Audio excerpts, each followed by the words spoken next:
Muy bien, pues yo creo que el profesor Sheker, como él lo decía hace un momento, no necesita presentación, sino es una persona que yo aprecio mucho, que quiero mucho, que es un pilar fundamental de muchos de los cirujanos de mano mundial. Él estuvo muchos años de profesor en el Instituto Christian Kleiner en la ciudad de Louisville, Kentucky, y es un genio para la cirugía de la mano, creador de muchas técnicas y creador de un par de prótesis radiodigitales, funcional como distal, por lo que nos hizo pedir rescate y solicitarle una plática de la que estoy seguro que muchos van a aprender muchísimo de ella. No le quiero quitar mucho el tiempo al profesor Luis Shecker. Entonces, doctor, el micrófono es suyo. Muchas gracias por estar aquí. De verdad, de todo corazón, le agradezco mucho su ayuda. Gracias, Manuel. Para mí es un placer y un honor estar con ustedes, tanto los mexicanos como los dominicanos. Ah, yo vine de allí y bueno, no me quisieron, pero yo me quedé fuera. Pero es un honor para mí estar con ustedes. La conferencia que tú me pediste era sobre artrosis radiocubital distal y lo que vamos a hablar es sobre qué hacer con esto y cómo tratar de evitar la artrosis en algunos casos. Ah, Algunos le llaman osteoartritis a la artrosis de la articulación radiocubital y el problema es un problema de cartílago. Esto puede ser debido a varias cosas. Lo que se encuentra el paciente con dolor, inflamación, reducción de la fuerza de agarre, del movimiento, chasquido, en algunos casos inestabilidad de la articulación, no en todos casos, pero puede haber inestabilidad en los casos sobre todo de inflamación o en los casos de trauma. Y, pero hay debilidad en el uso del antebrazo y pérdida de la función del antebrazo. Las causas pueden incluir lesiones repetitivas, traumatismos previos donde se pierde la estabilidad de la articulación o pérdida de la anatomía normal por fracturas. Y cuando digo que se pierde la estabilidad, normalmente es por problemas no solamente de fracturas, problemas óseos, sino problemas ligamentarios. Las enfermedades sistémicas como la artritis reumatoide, la enfermedad articular degenerativa y puede haber anomalías congénitas también. El diagnóstico implica oír al paciente. El paciente normalmente nos dice qué tiene y eso es lo más importante, es oír al paciente y tomar su historia clínica. Hacer una muy buena exploración física haciéndole el estrés a la articulación. Porque normalmente en la literatura hablan de que chequear la pronación y la supinación. Sí, pero pronación y supinación sin levantar ningún peso no nos dicen nada. Las pruebas de imagen deben hacerse para comprobar nuestro diagnóstico, no para encontrar lo que, vamos a ver qué hay ahí. No, es para confirmar nuestro diagnóstico. Y en unos casos, identificar problemas como son los osteofitos, la pérdida de espacio articular y estas cosas. Hay dos tipos de tratamiento. Uno es quirúrgico y otro no quirúrgico. Por falta de tiempo, vamos a enfocar solamente la parte quirúrgica. Recordamos que el antebrazo está hecho de dos huesos largos que entre sí se articulan con otras estructuras como son en el codo y con el carpo. Y por lo tanto hay tres articulaciones proximales y dos articulaciones distales. El cúbito tiende a ser recto, mientras que el radio tiene una especie de una S modificada. El extremo distal del radio tiene forma como de un embudo, lo que significa que esto está ahí para coger la fuerza y pasarla a través de él. El radio está suspendido del cúbito en ambos extremos por una articulación bicondilar de tipo pivote, muy similar a la articulación de la rodilla. Pero, diferente a la rodilla, cada hueso tiene un cóndilo. Y por eso tenemos una articulación sola, la radiocubital, que está dividida entre dos hemiarticulaciones, la proximal y la distal. Pero tú no puedes mover una sin mover la otra. Y una es dependiente de la otra. Estos dos huesos largos junto con las carillas articulares y el ligamento anular proximalmente, el fibrocaptígeno triangular distal y la membrana interósea forman una unidad funcional que cambia continuamente de acuerdo a la posición de los huesos. Es importante recordarse que la membrana interósea no solamente tiene fibras que van de distal del radio distal del cúbito hasta la más prominencia más marcada del arco radial, sino que también tiene fibras que van de proximal hacia el mismo arco radial. Y también hay que notar que las cargas axiales a través del radio del cúbito van cambiando de acuerdo a la posición. Es importante recordar, este artículo fue escrito por Scahen, Palmer, Werner y Fontino. Y lo que ellos han declarado en este artículo es que si la cabeza radial está intacta, las fuerzas no pasan por la banda central. Pero cuando la cabeza radial se ha quitado, todas las fuerzas pasan por esa banda central, porque no hay ahora dónde pasar las fuerzas dónde pasa la fuerza por el radio, porque pasa todo a través de esas bandas central y por ahí hacia el cúbito. Esta es una fotografía que muestra un cambio de dirección rápidamente. Y estos aumentos repentinos de esas cargas axiales tiende a expandir un hipercamiento del radio. Y la membrana interósea lo mantiene, hace una difusión de esta energía, disipa la energía, de otra manera hubiera una fractura continua aquí en este lugar. Un problema muy grave que tenemos en cuanto al antebrazo es no entender cómo trabaja. Y eso se debe a que cuando Andrea Versalios en, en la 16 en la decimosexta, el decimosexto siglo, cambió lo que tenía el galeno por 13 siglos, cambió. Este señor no tenía era un genio, pero no tenía lo que nosotros tenemos hoy en día. Él no tenía cómo medir los músculos que estaban trabajando. Y como hay esta pintura de Rembrandt, que es la lección de anatomía de Nicolás Stolp, ¿qué hacían? Se estiraban de los músculos a ver qué pasaba. Por eso nosotros decimos tantas cosas como que los lumbricales flexionan la metacarpo falágica y extienden la interfalángea proximal y la distal. Realmente, estos pequeños músculos se originan en los tendones de los profundos y se insertan en la parte radial y en la parte dorsal de las articulaciones interfalángicas distales. ¿Por qué? Porque controlan la flexión de los expresores profundos. Si no tuviésemos esos musculitos, entonces habría una garra. Y eso es lo que esta gente no pudieron encontrar porque ellos tiraban del musculito y eso es lo que hacía. Si lo tira y no tiene otro músculo atrás que está haciendo otra cosa, eso lo va a encontrar. Bueno, vamos a hacer una cosa. Vamos todos a hacer un ejercicio interactivo. ¿Y qué vamos a hacer? Vamos a remangar la manga y vamos a hacer lo siguiente. ¿Qué vamos a hacer? Ponemos nuestro brazo en pronación completa y extensión. Entonces, la mano izquierda sobre el brazo, flexionamos el codo en 90 grados y supinamos. Y así sentimos el bíceps. Porque realmente el bíceps braquial es un supinador del antebrazo, el más importante supinador del antebrazo. Una vez que el antebrazo está totalmente supinado, entonces el bíceps braquial es un flexor del codo. Pero primero es un supinador y luego un flexor del codo.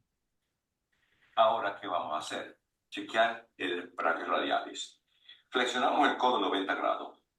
La mano izquierda empuja a la derecha hacia abajo, esta resiste, y así vemos el brachioradialis aquí. Ahora ponemos la mano en el tríceps y tratamos de contraer el brachioradialis en el tríceps y vemos que no se puede porque El brachioradialis no es un músculo voluntario. Si el brachioradial, o que en español le llamamos el supinador largo, fuera un flexor del codo, pero tenemos que contraer el tríceps para flexionar el codo, eso es oxímoron, eso es tonto. Tuviéramos una contracción, y contracción es lo que llama la espasticidad. El brachioradial lo que hace es modular la extensión del codo y ayuda al bíceps braquial y al braquial anterior cuando vamos a extender algo para que no caiga, el brachioradial entra ahí y ayuda a la extensión a modular la extensión del codo. El braquial anterior es el único flexor del codo que trabaja todo el tiempo. Es el único que Dale, con flexor, eso. Me traigo vaso flexor con hielo, está del bien codo así. solamente. No, esto es que tengo que cargar lo que trae la pizza o si va a salir igual. Ajá. Unas papas estas. Claro. Entonces, Papas ¿Podemos locas. apagar los micrófonos, por favor? ¿Perdón? Papas locas. Sí, de esto. Oh. Todavía mi agua. bueno, Ya, una no disculpa. sé, hay una conversación que está entrando. Pero la función del antebrazo es muy sencilla. El húmero con el cúbito extienden y flexionan el codo. Eso es todo. El braquial anterior se inserta distal a la apófisis coronoide del cúbito y el tríceps se inserta en el olecrano. Y la función que tiene flexión y extensión del codo. El radio, que es muy inteligente, pero que es un apéndice del cúbito. El radio es un parásito pegado del cúbito porque sin el cúbito no puede trabajar. Entonces rota y es el inteligente porque pone la mano en pronación para poder escribir y en supinación para nosotros cobrar dinero cuando hacemos alguna labor. Antes que estos dos señores, nosotros vivíamos perdidos. Veíamos la articulación radiocubital como una gran cantidad de tejido fibroso sin saber realmente qué había aquí. Y ellos hicieron una definición muy buena de los elementos y encontraron que había un, disco articular, había lo que llaman menisco homólogo, el menisco homólogo, para que haya siempre un llenado ahí, que no haya nada vacío en ese lugar. La parte más importante en esta son los ligamentos dorsales y palmares. El ligamento colateral cubital no es de gran función, tampoco la vaina del tensor cubital. Hay personas que hacen buenos trabajos y hay personas que tienen muy buenas intenciones, pero hay personas que muy entusiastas, pero lo que hacen no está bien hecho. Estas dos personas de Suecia, Fred Eckestam y Carl Gunnar Haggard, lo que hicieron fue cortar. Si por favor, si pusieran en silencio algunas de estas personas, porque se está entrando conversaciones. Pues lo que hicieron estas personas fue cortar los dos huesos del antebrazo a mitad del antebrazo y lo pelaron todo y dijeron que el ligamento dorsal estabiliza la radiocubital distal en supinación y el ligamento palmar lo estabiliza en pronación. Pero siempre hay personas más inteligentes y este es el señor. Pero a ese entonces no era profesor Graham King, era Graham King, residente de ortopedia, y hizo un trabajo fabuloso sobre la cinemática de reductor distal. Nosotros le pedimos si era posible que modificáramos esta fotografía para una publicación que hicimos en España. Y lo que hicimos fue poner puntos en la inserción y el origen de los ligamentos. Porque un ligamento para trabajar tiene que ser tenso. Los ligamentos no pueden ser relajados para trabajar. Y un ligamento donde el origen y la inserción se acercan no puede estar tenso. Y esto es lo que pasa con el ligamento palmar. Arriba, en las tres partes de arriba, ustedes ven cómo se separan el origen, la inserción del ligamento palmar de del fibroactilo triangular. Se separan. Abajo, en pronación, miren cómo se acerca. O sea, es tonto. No se puede decir que el ligamento palmar estabiliza en en pronación, pero sí en supinación. Bueno, vamos a poner los puntos rojos ahora para el ligamento dorsal. Y aquí vemos como arriba en supinación se acerca el origen y la inserción y abajo se separan en pronación. Nosotros para probar que esto era cierto, hicimos una prueba con el profesor Rafael Acosta, que ahora está en Geelong, Australia, y con el profesor Bill Knack, que era el jefe de biomecánica de la Universidad de Louisville. Y con 10 manos frescas de cadáveres, se midieron en todo el rango de movimiento con lo que llama el aparato de Hall. El aparato de Hall es un pistón, con un cilindro de un pistón, con dos patitas que se insertan y nosotros lo insertamos con magnificación para poderlo insertar entre los cartílagos que van con la cabeza de la parte del fibroblastos triangular que va con la cabeza del cúbito y que va con el carpo. Y ahí hay un poquito de ligamento de parte fibrosa que no tiene cartílago y esta es la parte que se tensa. Y así mostramos, como se ve a la izquierda, que el ligamento dorsal se tensa en pronación y el ligamento palmar se tensa en supinación. Y es lógico, porque si vemos la inserción de estos ligamentos, sobre todo que la parte importante es la fovea, la cabeza del cúbito no es más que una rueda descentrada. Y por lo tanto, al rotar el radio sobre el cúbito, se acerca o se aleja, depende de la posición de los ligamentos con relación a la fovea. Los traumatismos crean problemas de la radio cubital distal porque pueden tener problemas de ruptura ligamentaria, puede haber fracturas y las fracturas pueden crear daños de la organización de la articulación y por lo tanto habrá problemas de osteoartritis, de artrosis postraumática. Ah, los problemas ligamentarios pueden ser con anomalías intraarticulares, incluida la fractura, o de enfermedad esquelética extraarticulares o combinaciones de las mismas. Y los ligamentos en sí pueden estar desprendidos del radio, desprendidos del cúbito, una lesión intraligamentaria o un problema de esteloide cubital. Pero esteloide cubital solamente es importante cuando se ve que se ha movido hacia la parte radial, porque significa que ha habido una abulsión de la inserción de este ligamento, no en el esteloide. El esteloide no está importante, es en la fovea. La fovea es la parte importante de la inserción del fibroblastos triangular para mantener el radio en posición. Entonces, hay traumas que pueden ser traumas cerrados o abiertos, que donde hay problemas de inestabilidad de la articulación o hay problemas de ligamentos que se ponen extendidos por problemas inflamatorios como la artritis reumatoidea. Y otros problemas son las anomalías congénitas, como son el síndrome de Ehlers-Danlos, donde el colágeno no es un colágeno bien organizado y es un colágeno que se estira fácilmente. O la deformidad de Madelung, donde el radio, la parte cubital del radio no crece propiamente y hay, por lo tanto, una deformidad en la misma. Las lesiones de complejo de fibroblastos triangular fueron clasificadas por Andy Palmer en el año 89. Hizo un trabajo fabuloso y aquí él describió las partes traumáticas, los problemas de desgaste del fibroblastos triangular. Hizo un detalle perfecto de que había aquí.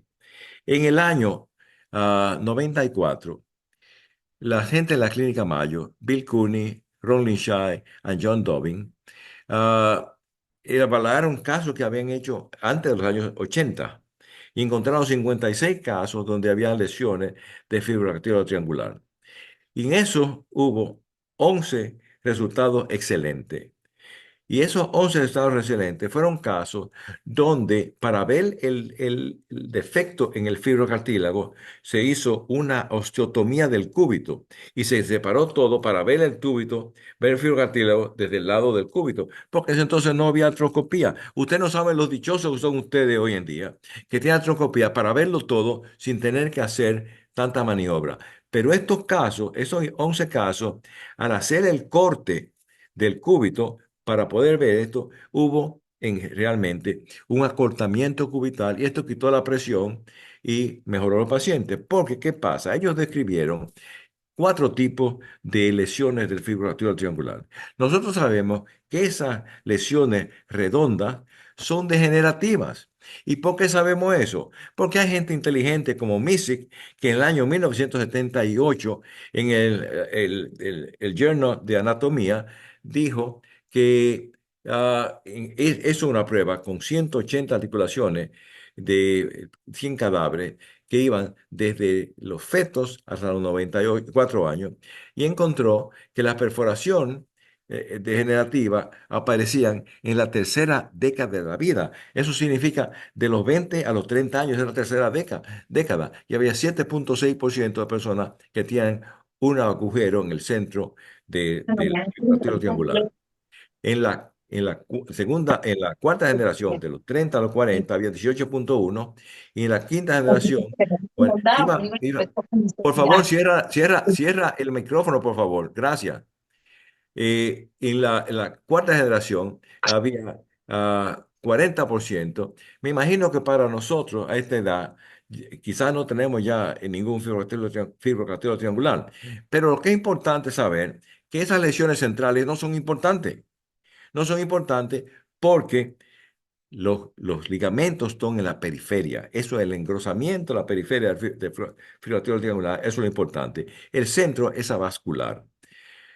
Las lesiones traumáticas comienzan por la periferia y pasan y cicatrizan en la periferia porque Turupati en el año 1986 demostró que solamente la periferia tenía irrigación sanguínea y para cicatrizar hay que tener irrigación sanguínea. El centro es totalmente avascular, por lo tanto no tiene potencial de regeneración. Por lo tanto, pues, si no sabemos qué está pasando, dejamos al paciente. Los pacientes normalmente no van a ver un cirujano de mano. Estos pacientes con problemas fibroblastima triangular van a la emergencia y los médicos de emergencia tienen que saber de problemas del corazón para salvar mucha gente que viene allí con ataque cardíaco. Ya casi. Muchachita, ¿puedes cerrar tu teléfono, por favor? Tu micrófono. Gracias. Pues estos médicos son geniales, tienen que saber de problemas de abdominales, problemas de parturienta, tienen que saber de todo. No, y si muchos de nosotros, como cirujanos de mano, no conocemos la función del fibrocártico triangular, pues ¿qué le podemos pedir al médico de emergencia? Que ve a estos pacientes, lo manda con una férula a su casa, ellos siguen haciendo pronación y supinación y el fibrocártico triangular cicatriza elongado. John Stanley, de Gran Bretaña, en el año 2007 en Australia, junto con el grupo que trabajábamos con él en cuanto a la radiocubital distal, hizo la definición que la inestabilidad radiocubital es la incapacidad de mantener una relación anatómica entre radio y cúbito bajo carga fisiológica y dentro del rango normal de movimiento. Por lo tanto, es pacientes que nos llegan con dolor y un problema de debilidad en la muñeca y en el radio, sobre todo en pronación o en supinación, tenemos que hacer un examen físico muy bien hecho.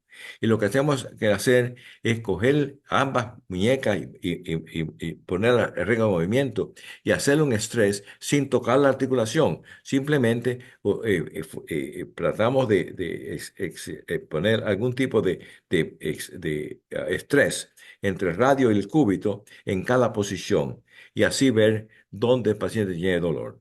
Las radiografías no hablan de dolor.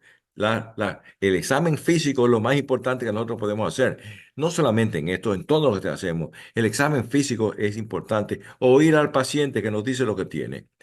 Una vez que tenemos más o menos el diagnóstico hecho, ponemos un CC de anestésico local en la articulación a ver si el dolor se aparece y sabemos entonces que estamos 100% seguros que todo el dolor viene de ahí. Porque hay problemas como el nervio cubital, que puede dar síntomas muy parecidos a problemas de radio cubital distal.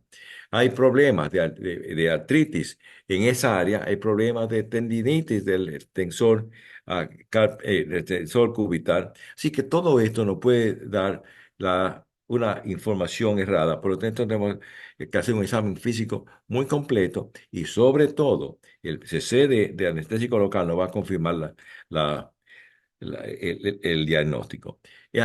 Como pueden ver, estamos haciendo un estrés en una paciente en la mano en pronación y por debajo de la cabeza del cúbito empujamos el cúbito y el radio hacia palmar de manera que estamos poniendo estrés al ligamento dorsal de esta articulación. La inestabilidad de la articulación radiocubital distal repararse artroscópicamente en las etapas tempranas. Si el paciente nos llega, por suerte, para el paciente nos llega antes de las 6 semanas, pues aquí podemos hacer muchas cosas. Pero ya a las 6 semanas el ligamento se ha retraído mucho. La reparación puede ser mínimamente invasiva para enfermedades crónicas donde ya el ligamento se ha retraído. Hemos visto pacientes que han llegado a los 2 años, ya no hay forma de poner ligamento de nuevo donde va. Y para evitar la artrosis en estos casos, y algunas veces podemos hacer un acortamiento cubital que tensa no solamente el ligamento, pero nos ayuda en cuanto a cambiar los contactos en radio y cúbito. La reparación ligamentaria ha pasado por mucho estrés. Ustedes, la mayoría, han oído la reconstrucción ligamentaria de Brian Adams, que vino 8 años después que nosotros hicimos nuestra presentación, y él ha hecho todo totalmente, no muy bien planeado. Pero de todas maneras, estábamos en el mismo grupo de estudio, se llamaba el Kiro Society, que fuimos a República Dominicana, pero él cogió la idea, pero no la supo hacer muy bien. Pues nosotros publicamos en el 94 la reconstrucción de fibrocartílago. Era de ambos ligamentos, pero eran 16 páginas y el Journal consideraban que demasiadas páginas. Nos dieron 8 páginas y pusieron un letrerito que esto podía hacerse también para parte palmar. Vamos a ver en detalle cómo hacemos la reconstrucción dorsal, la palmar y la de ambos. Lo importante es hacer una osteotomía a mano, sin máquina, por la fovea y por la parte más distal y cubital del radio, en la parte distal de la fosa sigmoide. ¿Cómo lo hacemos? Hacemos una incisión en forma de palo de hockey, de palo de jugar. Hockey, ¿sí? Y pues esto va sobre el cuarto compartimento. Así abrimos entre el segundo y el cuarto compartimento, no hay nada. El tercero está por debajo del cuarto. Así que ahí en el radio no hay nada entre esos dos compartimentos. Aquí no tenemos ningún problema. Entre el lado cubital abrimos entre el quinto y el sexto compartimento y ahí vamos al cúbito. En cuanto a abrir la articulación, lo que hacemos es identificamos con un instrumento no cortante dónde está la fovea. Y así pasamos a mano. Este es un drill ah, que se usa a mano y así no se daña ninguna de los ligamentos ahí. Entonces, cuando ya tenemos esto listo, vamos a pasar con una broca canalada y así lo hacemos en el cúbito en el radio. Las incisiones para esto, no hacemos incisiones grandes, nosotros simplemente hacemos con una aguja de 69 Beaver, del bisturí de Beaver, hacemos una incisioncita, simplemente no son 2,5 a 3 milímetros y por ahí se puede hacer todo sin problema. Una vez que ya tenemos los sitios donde va a pasar el tendón, pues pasamos asas de alambre. La asa de alambre, esta de arriba, esta de aquí, esa asa de alambre es dentro de la articulación. Esta asa sale hacia el cúbito, esta sale hacia el radio, y esta es la forma. ¿Cómo pasamos esto? Bueno, las asas de alambre hay que hacer una especie de pescarla con una herina pequeñita, una harina que tenga de 2,5 milímetros para jalarla de ahí. La, y con un gancho de tendón conectamos un agujero del otro. Así ya tenemos dónde va a pasar los tendones. Si la paciente tiene un palmar menor, pues muy fácil, pues podemos sacar el palmar menor. Tenemos solamente un brazo que estamos operando, no hay que anestesiar más nada. Pasamos el tendón primero dentro de la articulación y una vez está dentro de la articulación, entonces lo pasamos dentro de los huesos largos y fijamos primero el cúbito, porque para tensar el ligamento dorsal tenemos que poner la supinación, que es la parte más corta que hay entre la fovea y la parte dorsal de la fosa sigmoidea. Así que esa parte se nos va a esconder y así como pueden ver, ahí no se ve ya donde la parte cubital no se puede tratar. La parte radial, tiramos de esto lo más que podemos. Aquí puede verse donde está el tendón que va a desaparecer y se pone atención y se le pide al ayudante, mientras nosotros pues, tiramos de ese tendón, que trate de ver la estabilidad. Entonces ponemos suturamos todo, así como está aquí, y ponemos al paciente en una férula por encima del codo, un yeso por encima del codo para evitar prosupinación en neutro. Se pone en neutro de manera que no haya tensión en los ligamentos. Y esta es la paciente después de la cirugía, pueden ver pronación, supinación, sin ningún problema. Este fue lo que pusieron en el journal. Dice, esta técnica puede ser adaptada para palmar.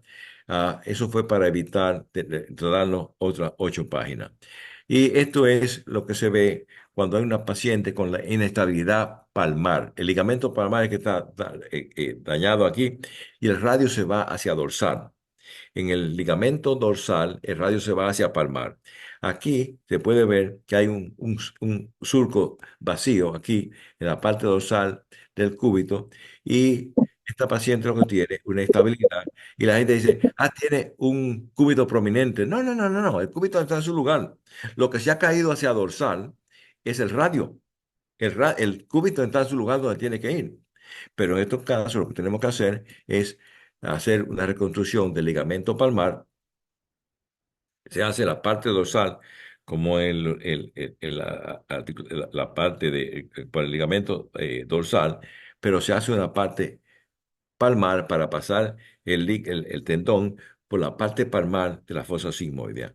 Y así, pues, con esa agujita de Beaver es que se hace la artrotomía. No hay que abrir la articulación. Si sabemos lo que estamos buscando, si sabemos lo que estamos haciendo, con esa agujita se hace todo y se pasa, las brocas, como le dice, se hacen oscilando hacia el reloj, a la forma del reloj y contrarreloj. Así, con ese movimiento de vaivén, es que se hace la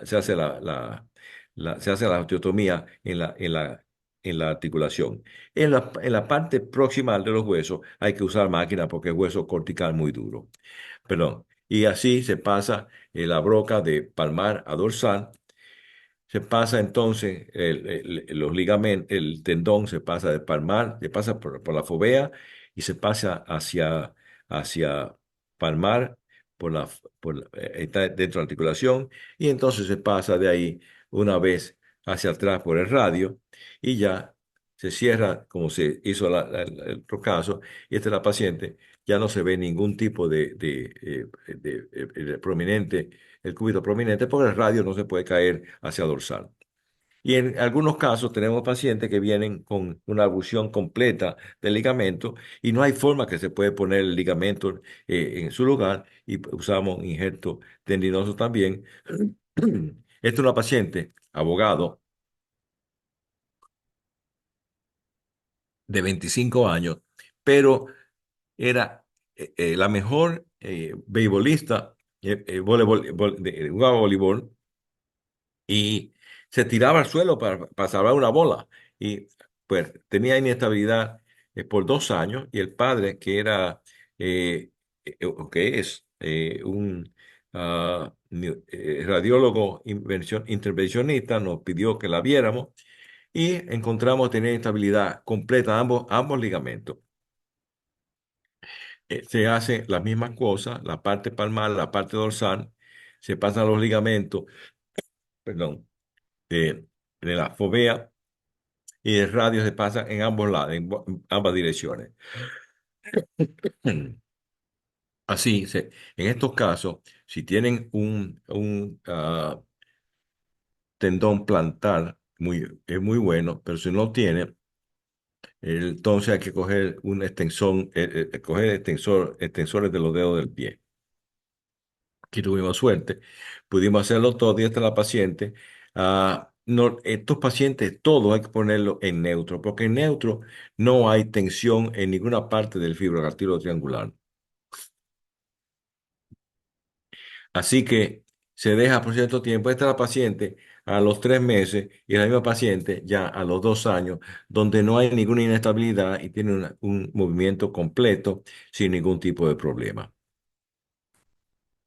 Pues, ¿cómo trabaja ese tendón dentro de la cavidad?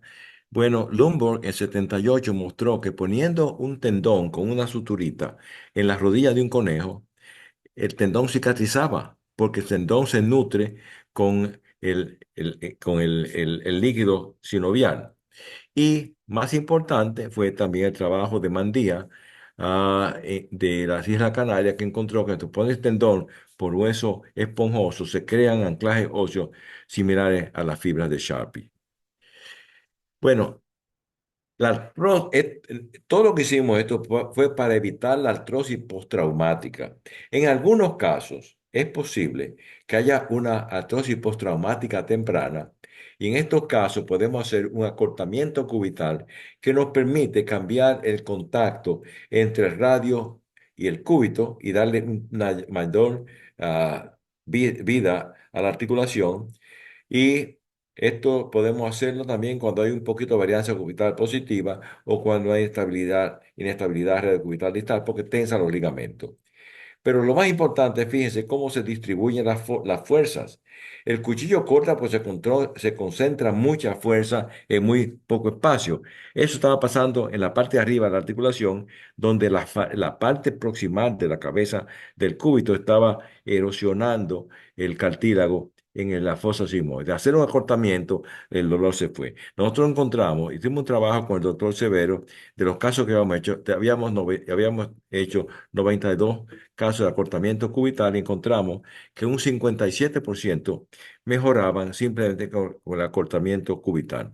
Tuvimos 15% de resultados pobres que ya estaban ya más allá de lo que podía hacerse en cuanto al acortamiento. Esto también puede verse antes y después en el acortamiento cubital, cómo se cambian las presiones en la fosa sigmoidea. Bueno, las opciones quirúrgicas, de acuerdo a la literatura, incluyen la artroplastía de resección. Significa amputar el hueso dañado. Artroplastía de implante, y eso se hace frecuentemente. Y los procedimientos de salvamento, que no sé lo que significan con preservación de tejido, porque están quitando la cabeza cubital. ¿Qué están haciendo en esto? Los procedimientos de salvamento que se hacen hoy en día son la operación de Dara, la de Sobe-Kapanji, Bauer y Watson. William Dara no fue el primero que hizo esta operación, porque esta operación aparece en el libro de, ah, en el libro de, los franceses, junto ah, perdón, este libro fue traducido en el año 1851, pero ah, Claude Bernard y Charles Wett lo publicaron en 1851. Y el pobre Dara lo hizo en 1912. En 1912 se hundió el Titánico. Y en el Titánico se murieron 1.500 personas. Con la operación de Dara se han creado millones de personas que van pensando a menos válidos. ¿Por qué? Porque se le ha quitado el sustento del radio, haciendo una excisión de la cabeza del cúbito, pues el radio se cae al muñón del cúbito. Y esto podemos verlo simplemente haciendo una radiografía con un poquito de peso. Se le pide al paciente poner la mano en 90 grados con un poquito de peso, dos libras de peso, y el casete va entre el brazo y el cuerpo del paciente o la paciente. Los rayos X van en dirección horizontal. Y esto es a la izquierda, está un Sobe-Kapandji. El Sobe-Kapandji, inicialmente el cúbito va cortado perpendicular, no como en punta de lápiz. Esa punta de lápiz se ve así porque el radio está rotando alrededor de ese muñón del cúbito y le da la forma de punta de lápiz. Y a la derecha está un Dara con una estabilización tendinosa. Esta estabilización tendinosa se hace con el flexor cubital y el extensor cubital. Solamente en la mente de los cirujanos de mano, como somos nosotros, podemos pensar que se le puede pedir a tendones que se insertan en la mano que estabilicen el cúbito, que es el hueso más importante de soporte del brazo. Pero así somos nosotros. Bueno, ¿qué pasa si el pensamiento cubital es distante? Lo hacemos un acortamiento radical del radio y le pasamos el paciente a un ortopedista que no nos guste, que no queremos, para que sea problema de él. Porque eso es lo que pasa en estos casos. Nosotros publicamos y nos tomó mucho tiempo. La primera vez que hicimos esta prueba fue en el año 1983 y del 83 al 97 son muchos años. Fueron 14 años antes que publicaran lo que nosotros quisimos hacer antes y mostrarles cómo trabajaba esto. Bueno, hay diferentes tipos de artroplastia que se han utilizado para los casos donde se ha quitado la cabeza cubital. Estos son de silicona, de metal y cerámica. Y el problema de esto es que nosotros todos nos vemos diferentes y nuestras articulaciones también son diferentes en tamaño y ángulo. Ah, pero eso no es el problema. El problema son estos dos trabajos. Uno, Luc de Smet de Bélgica, que nos mostró que la fosa sigmoidea no es siempre la misma. La fosa sigmoidea tiene tres ángulos. Un ángulo que va de dorsal hacia radial, que es muy bueno, porque el acortamiento ahí está bien. Uno que es neutro, que es totalmente... Pero el problema es el tipo 3 donde la fosa sigmoide va de radial a cubital. Y en este caso hacemos un acortamiento radial y vamos a incrementar la presión en un paquete de área de la fosa sigmoide. El otro problema fue Tollard, que en el año de 1900, ah, en el año 1980 y tanto, no, 90 y tanto, pues nos mandó el estudio de la anatomía, de la estabilidad de la articulación radiocubital. ¿Y qué pasa? Que hay cuatro formas de sigmoide, de la fosa sigmoide. Y en estos casos, el problema para nosotros es buscar una prótesis ah, unipolar que pueda adaptarse a 12 tipos diferentes en forma y en tamaño. Nosotros pensamos que la articulación debe proveer estabilidad intrínseca, pronación, supinación completa, migración radial, porque el radio se acorta de supinación a pronación porque ahora tiene recorrido más largo. Es solamente 1 milímetro, pero es un acortamiento. El ángulo tiene que variar para rotación porque nosotros de pronación a supinación, la cabeza del radio se mueve un poquito y la capacidad de levantar peso debe estar presente en esto mismo. Debo decirle que yo tengo un conflicto de interés en lo que viene ahora porque ninguna compañía quiso meterse en esta prótesis porque decían que esto iba a fallar y que no iba a trabajar.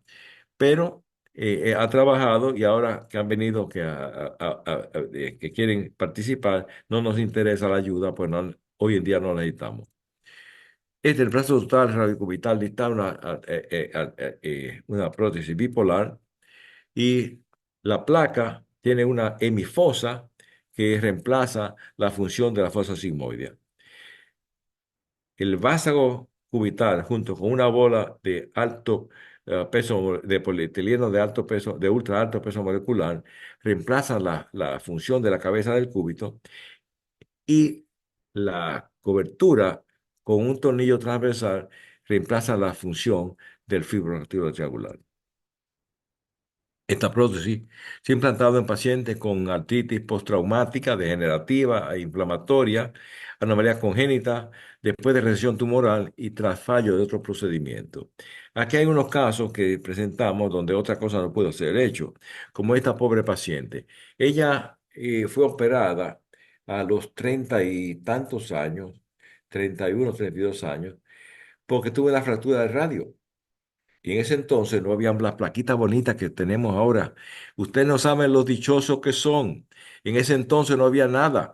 Había unos cuantos clavitos de Kirchner y el yeso. Y había que quitar los clavitos de Kirchner a las 4 o 6 semanas, pues si no se infectaban. Pues esto falló en esta paciente y en el 82 le hicieron una ah, fusión radiocarpiana y una operación de Dara. Como es natural, hubo una inestabilidad y la paciente tuvo una estabilización del muñón con el flexor cubital y el extensor cubital, que también falló, y el 88 se le hizo una fusión radiocubital. La paciente vino en el 2011 con un dolor terrible en el hombro, porque piénselo, si ponemos la mano en neutro para pronar, tenemos que de acá el hombro totalmente en abducción y para supinar en aducción. Pues este es el problema de esta paciente, no tenía estructura sigmoidea, pérdida de los ligamentos y pérdida de la longitud del cúbito. Le dijimos que la iba a ayudar. ¿Qué me va a hacer en el codo, en el hombro? Y nada, en el hombro nada. Lo que hicimos fue quitar la unión que había en los dos huesos, poner una placa, y la paciente, bueno, el dolor del hombro desapareció, porque ahora tiene pronación y supinación y ya no hay más problemas con el hombro. Esto fue una artrosis postraumática. Este es un problema de artrosis ah, congénita por una deformidad de Madelung. Como le dije anteriormente, el problema de la enfermedad de Madelung, el lado cubital del radio no se desarrolla de la misma manera que el lado radial. Por lo tanto, hay una curvatura hacia el lado cubital, pero el cúbito sí crece y se pega al lado cubital del carpo, y mientras son jóvenes no hay problema, pero cuando llegan a cierta edad se desaparece el cartílago y entonces hay una artrosis cúbito carpiana. Entonces, en estos casos, se le hace, la mayoría de las personas hacen un DARA, lo que sea, y al final, como hay impactación radiocarpiana, entonces, es radiocubital, entonces ponen, como en este caso, un tendón de Aquiles, y este caso fue publicado, está en la literatura publicada, y aquí en la parte blanca dice lo beneficioso de esto y lo bien que le ha ido a esta paciente en el largo tiempo. Pues en largo tiempo no fueron muchos años, porque la paciente vino a vernos 2 años después de la operación con un problema terrible. Y si vamos a coger esta radiografía en D y vamos a voltearla, y esta que está en D, aquí a la izquierda, es la foto de la publicación, y a la derecha tenemos donde pusimos una aguja para ver cuán alto podíamos poner el vástago cubital, que la parte polida llegara ahí. Entonces quitamos el tendón que no estaba trabajando, quitamos el tendón que no servía de nada, se quitó del medio, y esto nos permitió ah, abordar la articulación, donde pusimos la articulación completa entre los fijadores ah, eh, eh, de bone anchor, los anclajes óseos. Y esta es la paciente a las 2 semanas, muy contenta. Y la paciente fue muy atenta y nos mandó desde su casa una foto, ya una vez que se había reintegrado a su labor, a su trabajo y también en sus deportes. Pues también hemos tenido problemas de artrosis degenerativa en estos casos. Este es un paciente de 84 años de edad y su queja era que no podía deshiervar, quitando la hierba mala de su jardín. Le preguntamos qué tamaño de jardín tiene. Ustedes no quieren saber el tamaño de jardín que tenía. Tenía quizás un jardín que podía tener fácilmente unos casi 1000 metros cuadrados. Eso es increíble. Las fotos que tenemos de este señor son increíbles. Pues lo que el problema de él era sacar las hierbas malas. Pues pensamos que quizás tenía dolor el cafo trapezoide, pero se ha fusionado. Le pusimos anestésico local y no hubo ningún problema. Le pusimos anestésico local en la reorbital distal y ahí se fue todo el dolor. Me dijo, ya estoy curado. Y no, no, no, eso se va a quitar, el dolor vuelve en menos de 2 horas. Y le hicimos un reemplazo articular y esto es el caso en sala de cirugía. Y este es el paciente a las 2 semanas. Fíjense que está levantando 20 libras de peso en la fotografía de la izquierda.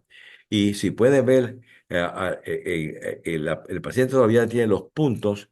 La flechita muestra donde los puntos están todavía en la piel. Y eso fue cuando fue a las 2 semanas a quitarse los puntos. Y esta es la radiografía al año posoperativo, donde se ve que una buena, ah, el hueso ha aceptado bien la articulación, sobre todo el vástago cubital. Artrosis degenerativa, este pobre paciente comenzó con un DARA, con un problema de artrosis degenerativa, similar a este yo que vimos anteriormente, pero una persona más joven y tenía problemas de otras articulaciones. Se le hizo un DARA que terminó con una excisión amplia del cúbito y entonces el problema donde estaba, el problema era aquí, a medio. Pues hubo que quitarle todo ese material que tenía y hacerle un vástago a medida que pudo ah, darle al paciente de nuevo su función normal de poder levantar peso en pronación, neutro y supinación y poder ganarse la vida de nuevo entre su trabajo. Hemos tenido muchos casos primarios, como son problemas por artrosis inflamatoria. Esto no se va a ver frecuentemente por ustedes. Este es un caso de una mujer de 36 años con artritis reumatoide y con les llama el síndrome de Von Jackson, que posiblemente muchos de ustedes no van a ver porque, ¿qué ha pasado? Que los, ah, los daneses en el 1984 comenzaron a hablar sobre las drogas que modificaban la artritis reumatoide. Y esto ha cambiado mucho lo que ha pasado con estos pacientes, el tratamiento. Así que muchos de ustedes, ciudadanos jóvenes, quizás no han visto nunca un síndrome de Von Jackson. ¿Qué pasa en estos casos? Bueno, lo que pasa en estos casos es que el radio y el carpo se pelean. No tienen cartílago, se pelean uno con otro. Si el carpo gana, pues la fosa sigmoide desaparece.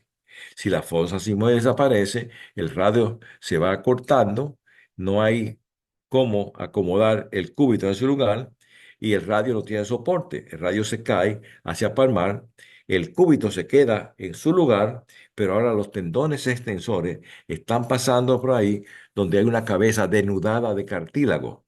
¿Y qué pasa? Se ve un cúbito prominente, pero el cúbito en su salud es el radio que está cayendo con la mano hacia palmar. Bueno, en estos casos, los tendones, se va primero el tendón propio del dedo meñique, después el del común de los extensores del dedo meñique, después el anular, y así se van cayendo hasta que se queda muchas veces el índice propio solamente. Así que en todo caso, hay que tratarlo tempranamente, y lo que hacemos es estabilizar el radio al cúbito con una prótesis, reconstrucción de los ligamentos de los extensores, de tendones extensores de inmediato y poner al paciente al día siguiente en una férula de extensión para proteger la reparación de los extensores. Y esta es la paciente a las 6 semanas de la cirugía ya retornado a su labor normal en su oficina sin ninguna restricción. Casos secundarios, pues nosotros hemos visto muchos casos que nos han llegado que han tenido una prótesis unipolar inicialmente. ¿Qué pasa con estos casos? Bueno, es que las prótesis unipolares no hay cómo estabilizarla, porque dijimos que el estabilizador de la radiocubital distal es el fibrocartílago triangular. ¿Cómo suturamos el fibrocartílago triangular a alguna de estas cosas? No es imposible suturarlo a metal, a cerámica o a plástico y por lo tanto hay inestabilidad.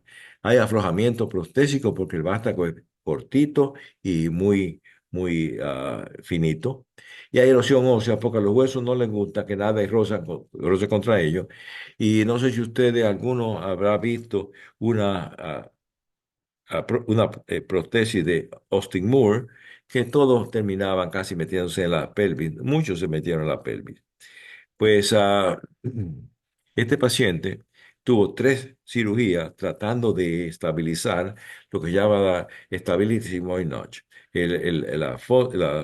la estabilidad de la fosa sigmoide. Es una prótesis no constreñida hecha por SBI, que después la compró Stryker y ahora está fuera del mercado porque no trabajó en ninguno de los pacientes. Este paciente vino a vernos y le dijimos que podíamos cambiar esa prótesis. Lo que da pena es que hay personas que escriben, esto está en inglés, pero vamos a ponerlo en español, el mismo el artículo. Y ellos dicen, el pensamiento radial orbital es frecuente después de un procedimiento de DARA, pero no se asocia a un mal resultado. Bueno, depende de lo que uno crea por mal resultado. La escisión del cúbito distal debe mantener el mínimo necesario para restaurar la relación completa. La operación es indicada en pacientes añosos. Bueno, yo tengo 80 años, yo todavía estoy jugando golf. Así que no sé cuántos años será, la persona está en cama, listo para morirse. Bueno, estos pacientes, díganme ustedes, ¿cuántos de ustedes que están presentes viendo esto pueden hacer esa carrera de obstáculos, de a los 1000 metros de obstáculos en la categoría de 75 a 79 años? ¿Cuál de ustedes puede hacer eso? Entonces, añoso, los años es un número. El paciente en sí o el individuo tiene cosas que hacer y sentarse en su casa no puede levantar nada porque el médico hizo una mala sugerencia o una mala decisión. Eso lo tenemos que pensar. El paciente tenemos que mejorarle la vida en todo lo que podamos. En este caso, quitamos la prótesis que no trabajaba, le pusimos una aquí, el paciente vino a vernos las 6 semanas.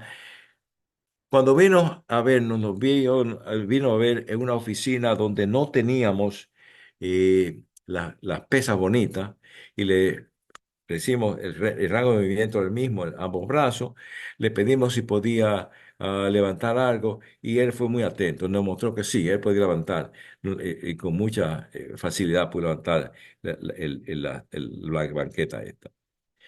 Bueno, la artrosis articular de la articulación radiocubital distal puede ser prevenida si los pacientes son vistos a tiempo de estabilizar la articulación o de cambiar el contacto en radio y cúbito o hacer, si es necesario, osteotomía y reconstruir la articulación, la anatomía normal de este individuo. Cada vez que la cabeza del cúbito sea extirpada, debe ser por traumatismo, resección tumoral, lo que sea, debe ser reemplazada y hay que evitar la creación de un hueso, de un brazo y un solo hueso, porque esto es muy dañino para el hombro del paciente y vamos a convertir estos pacientes en pacientes menos válidos de la extremidad afectada. Bueno, muchas gracias por su atención. Y recordarle que cuando hablamos de resultados, buenos resultados de la extirpación a la cabeza del cúbito, tenemos o un cirujano que se hace ilusión o un paciente que ha sido muy mal evaluado. Porque cuando la literatura dice que hay pronosupinación, ustedes se acuerdan que hay una cosa llamada la veleta en el techo que da vueltas con el aire. Eso es el brazo cuando no se puede levantar peso. Se pone en supinación, se pone en inflación, pero no puede levantar una taza de té. Entonces, ¿de qué sirve? Si no podemos hacer una prensión, la función de la radiocubital distal es la de soportar el radio y el radio agarra, pero el cúbito levanta. Lo único que quiero que sepan de esta conferencia es que la cabeza del cúbito y el cúbito en general es el hueso más importante del antebrazo. Nosotros, desde que éramos residentes muy temprano, veíamos solamente el radio, reparábamos el radio en todo y nadie le ponía atención a la fosa sigmoide. Hoy en día, los buenos cirujanos de mano, cuando hay una fractura del radio, lo primero que hacen es reconstruir la, la fosa sigmoide. Y si tienen la habilidad de seguir las enseñanzas de Paco Piñán, hacer una artroscopía en seco y ver que todo está, que no hay escalones. Bueno, con esto ya los dejo a ustedes tranquilos y me voy a quedar aquí por si tienen algún tipo de pregunta y que yo espero que no haya sido muy larga la conferencia, así que ustedes me dicen si tienen alguna pregunta. Doctor, muchísimas gracias. Fascinado, como siempre, con su charla. Qué bueno que nos habló también de la inestabilidad y que nos habló de la técnica de reconstrucción ligamentaria. Es una técnica muy hermosa que reconstruye todo el mecanismo estabilizador de la radiocubital distal. Eh, Después, el tratamiento protésico con un dispositivo que reemplaza todas las funciones de la radiocubital distal, no solamente el soporte, sino la estabilidad, el giro de pronosupinación y todo por completo. Me parece una revolución en el tratamiento de la patología degenerativa de la radiocubital distal. Si hay un médico, el doctor Carlos Morales, de Venezuela, Chile, que está preguntando acerca de las complicaciones, que si podría platicarnos un par de complicaciones que puedan existir con este tipo de tratamientos, doctor Shekhar. ¿Cuál de los tratamientos? Perdone, el tratamiento protésico. Sí, dime cómo muevo a verlo a usted, cómo ustedes me ven y cómo lo veo a ustedes. Aquí, ¿qué hago? No hay imagen, doctor. No se ve su imagen. Sí, pero ¿cómo pongo para verme con ustedes? Tiene que ponerle stop share. Ya le di a eso. Le di a Stop Share. Ok, Ah, entonces debe de haber una camarita, la que apagó al principio, la misma camarita, usted le da clic y Ya aparece le de mandé nuevo. la solicitud, Doc. Listo, ya lo vemos. yo no lo veo a ustedes. ¿Cómo hago? Quiero verlo a ustedes. Mm, por ahí hay una herramienta que parecen unos cuadritos minúsculos color blanco en un recuadro negro. No, aquí me está. Debe pasar la ventana hacia la izquierda de su cámara. Pasarla con el dedo. Es que ah, está en laptop, Greg. eh, Ah, permita- pensé que estaba en su teléfono, perdón. No, yo quisiera estar en el teléfono. Bueno, pero ustedes me ven. Sí, Sí, doctor. doctor. Sí, sí, Bueno, sí. sí. Perfecto, perfecto, lo vemos. ¿Y cómo quito esto? Yo quiero saber cómo quito esto de aquí. Espérense. Ah, Ahí cada que InShot. alguien habla, se abre su imagen, doctor, su video. Aquí, allá, Correcto, el cuadro. aquí voy, aquí voy. No. Bueno, a ver si lo veo a ustedes, pero no lo veo a ustedes. Bueno, ¿qué vamos a hacer? Pues, doctor Morales, las tres más principales causas que hay de fallo de del reemplazo prostésico de la recubital distal son, número uno, infecciones, porque hay cirugías que son menos traumáticas y otras que son más traumáticas. Ah, y los casos donde el paciente se le pone antibiótico por una semana y se usa un vendaje, se usa plástico como se usa para las rodillas, para la cadera, eso ayuda mucho.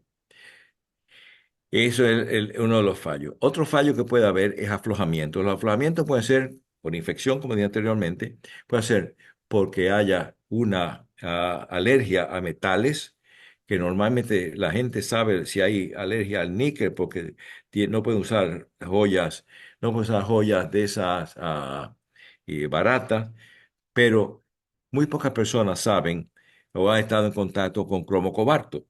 y hay un gran número de pacientes que tienen alergia al cromo cobalto. Por eso nosotros hacemos pruebas de cromo cobalto en estos casos.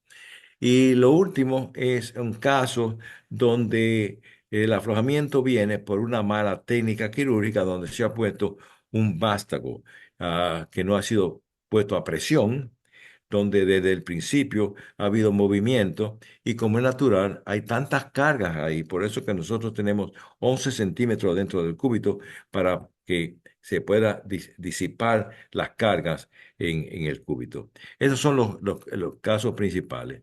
Hemos visto ah, una ruptura de una prótesis extendida de 7 centímetros del cuello en un paciente que nos llamó a nosotros a ver qué tiempo se tomaba hacer ah, una prótesis, un vástago de nuevo antes de ir a ver a su médico, porque era un mecánico diésel y estaba levantando algo que no debía haber hecho, porque a los pacientes le dice que no debe levantar más de 20 libras, pero esta expresión, el señor estaba levantando a un peso extremadamente alto.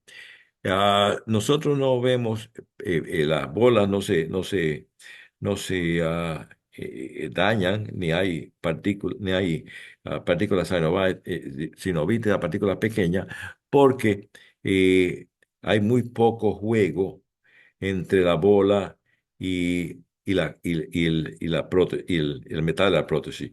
Esos son 2/10 de pulgada que hay de juego. Eso es una sexta. Si cogemos una hoja de papel de computadora y lo dividimos en 16 hojas, una de esas es el juego que hay entre la bola y la placa. Aquellos que han utilizado la radiocubital distal, como el doctor Emanuel Ruiz, puede decirle esto que no ha visto cambio de bola. ¿O lo has visto, Emanuel? No, doctor, no, definitivamente es una pieza del dispositivo que se supone que está diseñada para resistir ese desgaste y ser recambiada, pero no he visto ni he conocido ningún No, recambio de no, la bola no. de Sí, nosotros plástico. no, ningún paciente lo ha tenido hasta ahora, a no que sea por infección, que hay que ponerle algo nuevo, por problema de aflojamiento por alguna razón. No sé si hay otra pregunta del doctor Morales. Que una parte importante para la reducción de complicaciones es entrenarse en la aplicación de la prótesis, entrenarse en hacer la técnica quirúrgica, conocer todos los pasos para que puedan disminuir la posibilidad de complicarse, hacer el plantilleo y la planeación con la radiografía bien tomada y bien milimetrada, y eso ayuda de sobremanera. Sí, señor. Por eso nosotros hacemos los cursos de entrenamiento en diferentes centros para que la persona aprenda cómo ponerla bien puesta. Tuve un problema, me llamaron aquí de Seattle, de un paciente, donde el representante le dijo a la enfermera que usara la broca 5 y el mentor salió a buscar afuera de esa cirugía el vástago 5 y la enfermera le dio al médico la 4.5 y tenían problema de entrar el vástago. Entonces, eso hay que evitarlo. Hay que tener cuidado y hacer las cosas y medir, no creer nunca en lo que están pasando, sino chequearlo todo. Es la labor del médico hacer esto. Bueno, Muy bien, estaremos al pendiente, doctor, de los próximos entrenamientos para que la gente acuda y vea cómo se pueden aplicar. sí. Profesor, Nosotros, un gusto enorme. bueno, para mí Sí, un placer. díganos. Cuéntenos lo que nos iba a decir. ¿Quién, yo? Sí, No, no, normalmente John pone los sitios donde vamos a hacer entrenamiento, que muchos sitios permiten que otra gente vengan y lleguen allí para entrenarse. Y creo que ya, como hemos hecho ya 20 cursos en la Sociedad de Cirugía de Mano Americana, este año decidimos que ya no es necesario, sino que es mejor asistir a uno de los cursos que se hacen. Nosotros vamos a hacer en New York, tenemos un curso en septiembre, ah, para que hacemos junto con la gente de TriMed, con el sistema de reducción que tiene TriMed. Nosotros participamos con ellos en cuanto a la radiocubital distal, porque Robert Medoff es una de las personas que se ha interesado más en la fosa sigmoidea, y es uno de los genios donde comienza a hacer su fijación de las fracturas de radio, eh, evaluando la radio cubital primero y ahí sigue.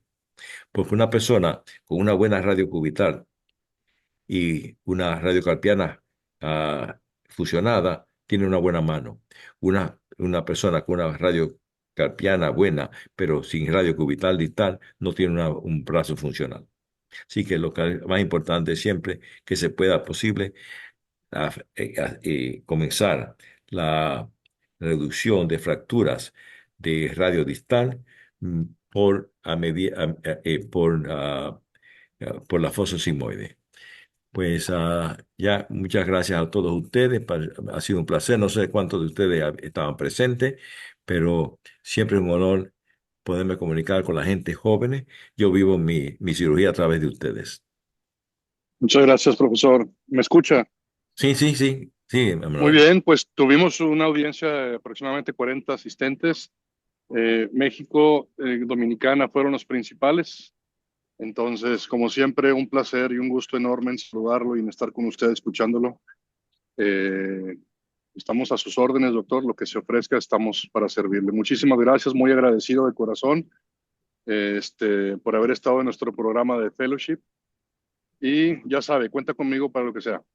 Gracias, Manuel. Siempre un placer verte. Gracias. Hasta luego. Hasta luego, gracias a todos. Si ya no hay más preguntas, estamos al pendiente para la siguiente información. Muchas gracias, buenas noches. Gracias, Iram. Gracias, Doc. A usted también, gracias, doctor Shecker. Muy buena plática. Gracias, gracias. Que estén muy bien, buenas noches.